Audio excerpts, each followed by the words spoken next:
about history and different cultures, and I learned something about white people. I learned that we invented credit, and like like taking credit for things that like maybe you shouldn't have. And this is how it started. I think like one day we saw another race with some really cool invention, and we got a little nosy, and we were like, "Hey, who invented this thing?" And they were just like, "Well, it doesn't matter who made it. What matters is we can all use it and appreciate it." And we were like, "Oh. Well, if it doesn't matter who made it, let's just say white people made it." I'm going to write white man on the bottom of this. And we've used this logic for many inventions in history. Like, I don't know, like rock and roll, Jesus, you name it. And I wanted to focus this video on the great American inventor, Granville Woods. The insight by Michael C. Christopher from the University of Texas at Austin will be the foundation of the information presented. We all know the intelligence of African people and their descendants have been ridiculed and demonized, to say the least. The very idea of black people in America contributing to the field of science was largely viewed as a joke. This adulterated perspective was strong in the 1800s, especially when black inventors began contributing to American civilization. Just to give you guys an idea, a popular candidate for Congress in the 19th century once said in reference to black people that no one of the race had ever reached the dignity of an inventor. Recognition of black inventors was virtually non-existent, especially during enslavement. Enslaved individuals were not allowed to receive patents or assign them to others. They were not allowed to enter into contracts with the government because they were not considered citizens, let alone human. Because of this, many black inventors during slavery and after were ignored and their inventions credited to others. This American legacy of disparaging and disrespecting the agency of black inventors unfortunately led some to even deny their blackness. In fear that their invention would decline in commercial value, Henry Baker was vocal about the general public's ignorance concerning black inventors. He was an African-American man who was a second assistant examiner at the patent office in the 1800s. He claimed that the white people in charge would keep black inventors hidden by identifying them as having white or non-black ancestors. Fortunately for us, Granville Woods fell through the cracks. He was so exceptional that it was hard to ignore. Granville put to use his knowledge of electronics, chemistry, and physics to design several of the era's great inventions. The attention he drew, of course, was not without controversy, however.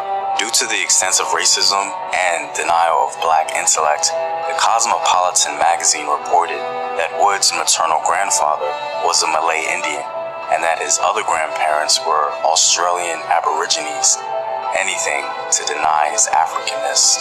On June 3, 1884, Granville was granted his first patent for a steam boiler furnace.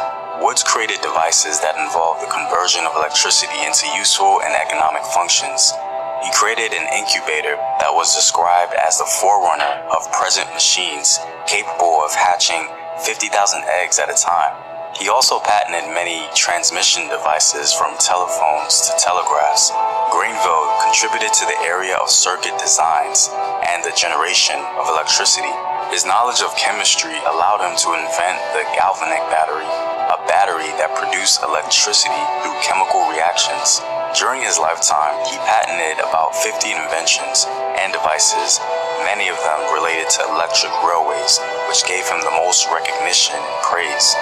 He no doubt revolutionized the railroad and electric railway industries with his fantastic work.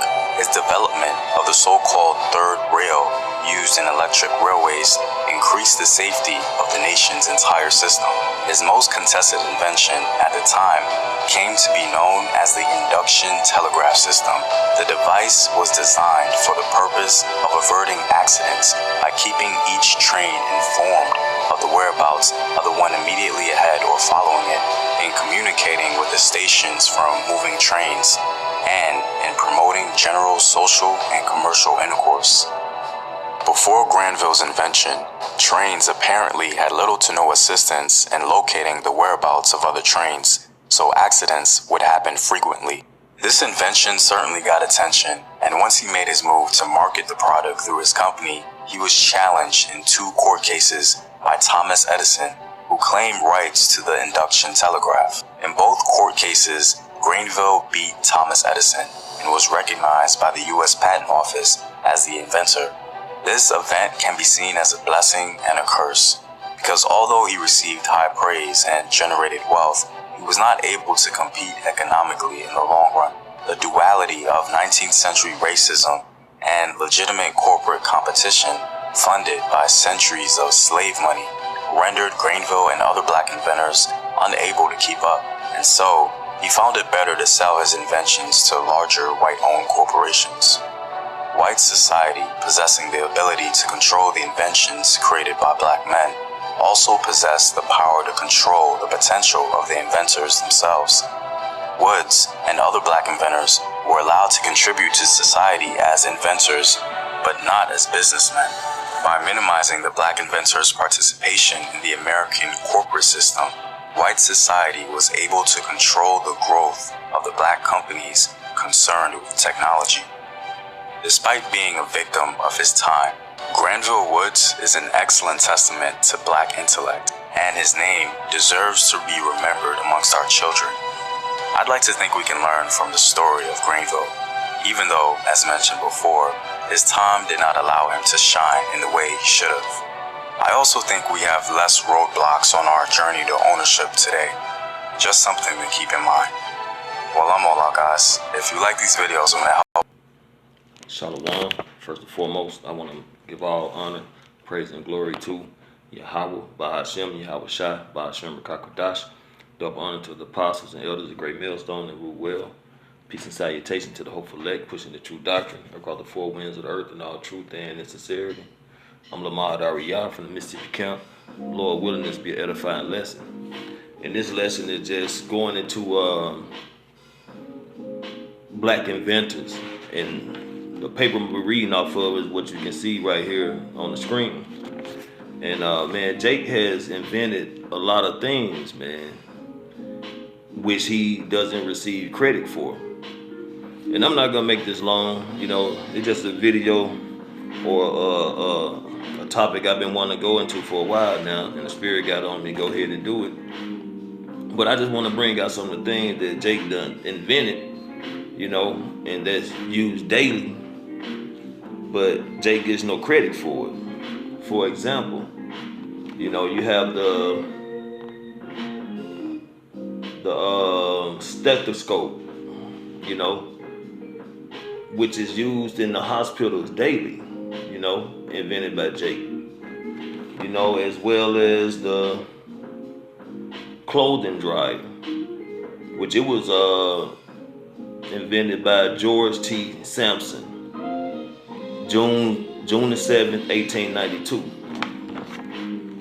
You know, and everybody needs a clothes dryer. Most people want or have a clothes dryer, you know, to dry their clothes in, you know. What else did Jake invent?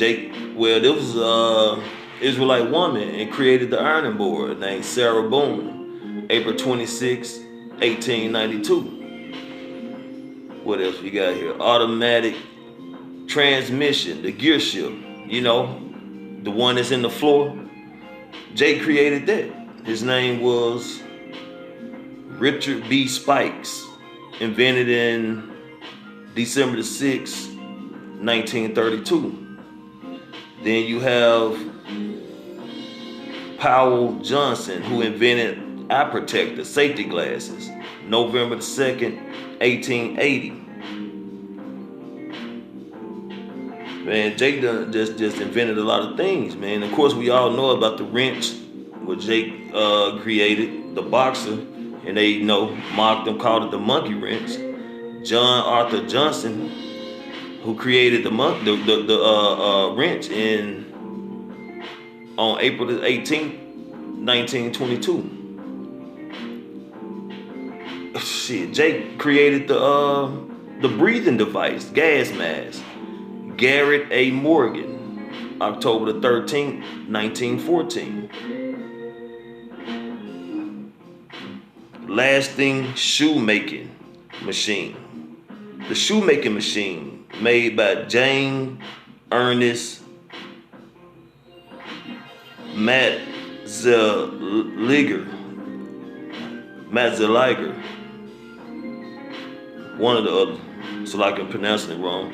But anyway, the shoemaking machine was invented March 20th, 1883. Then you have Henry Blair, who made the seed planter, invented it October the 14th, 1834. Then he turned around and created the cotton planter. Same person, Henry Blair, August 31st, 1836, 2 years after he made the seed planter. And these Jakes, these Israelites have invented these things, and they have patent numbers on this paper. And I know you can't see it on the screen here. You might have to blow it up if brother decide to or whatever. I don't know if you can blow it up, but in its title, they salute to black inventors, which, that's that byword, black. But we know we're Israelites, man. What else we gonna see on here? And eventually I'm gonna get down to a few scriptures and play another video. Okay. Gamma electric cell cellular phone, invented by Henry T. Sampson. June 6, 1971. So this is a device that was invented to help with the cell phone, man. To be able to use cell phones as we are today. Damn. Jake, fire extinguisher. Thomas J. Martin.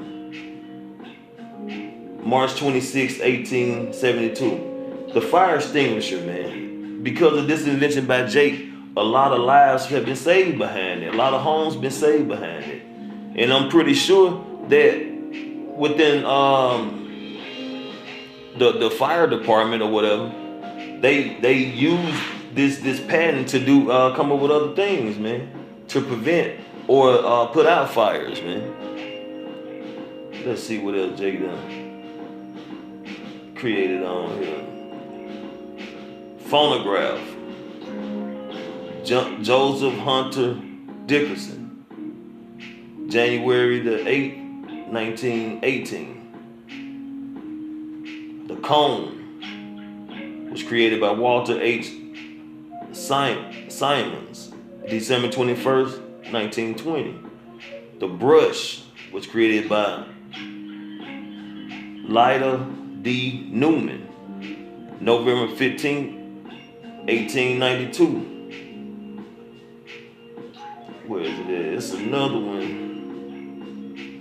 Where is it? Jake, it say the helicopter, but he didn't actually create the helicopter, but he did, not create it, but he didn't invent the helicopter, but he did invent, if I'm not mistaken, it was some kind of component that helps the helicopter just elevate straight up, and then to move backwards and forwards. Or well, not backwards, but forwards, to elevate and just go, if I'm not mistaken. I remember looking at it once upon a time. 2-cycle gas engine, your weed eaters, your four-wheelers, motorcycles, power saws. And it's a lot on here. Jake created the guitar with the name of Robert E. Fleming Jr., March 30th, 1886. The folding bed was invented by Leonard C. Bailey, July the 18th, 1899. Bicycle frame invented by Isaac R. Johnson, October 10th, 1899. Man, I can go on and on and on and on through this, man. And it's much more, compared to what's on this paper. But, I'm going to bring out a couple scriptures through the spirit. Then I'm gonna go ahead and play another video at the end. But this is Deuteronomy chapter 28, verse 48. Therefore shalt thou serve thine enemies, which the Lord Yahweh shall send against thee, in hunger and in thirst and in nakedness and in want of all things. And he shall put a yoke of iron upon thy neck until he have destroyed thee. And that's, hey, we have to go, all these inventions, cause even with the doorknob on there somewhere, but all these inventions, Jake has to go to Esau to get them. Jake had to go to Esau to have them. And Jake is not getting any kind of benefits from this, man. And that's due to the curses, you know, because we didn't hearken to Yahweh Bashem Yahushua and the ways of Yahweh Bashem Yahushua, you know. But that still doesn't change the fact that these are inventions that Jake created and Esau takes the credit for, you know. This is Haggai chapter 1 verse 6, and it reads, ye have sown much and bring in little. Ye eat, but ye have not enough. Ye drink, but ye are not filled with drink. Ye clothe you, but there is none warm. And he that earneth wages to put it into a bag with holes. Right. And if Jake and his ancestors was, if Jake ancestors got credit for all these inventions, not saying that none of them did, because I'm pretty sure some of them did, because it mentioned in the video that Jake had sold his patent to a bigger Edomite company, you know, because he wasn't gonna get that credit or be able to do what he wanted to do.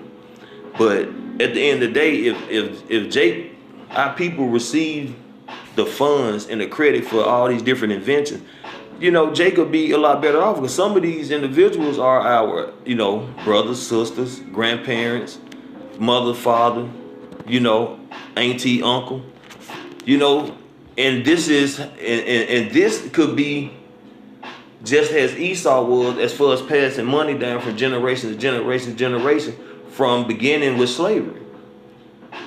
But this wasn't the way it's supposed to be for us, because we're under captivity, man, for going off, not obeying, like I said, the law, statutes, commandments of Yahweh Bashem Yahushua, you know, being those stiff-necked, rebellious, hard-headed nation of people. Okay, we get one more scripture, and this is Lamentation chapter 5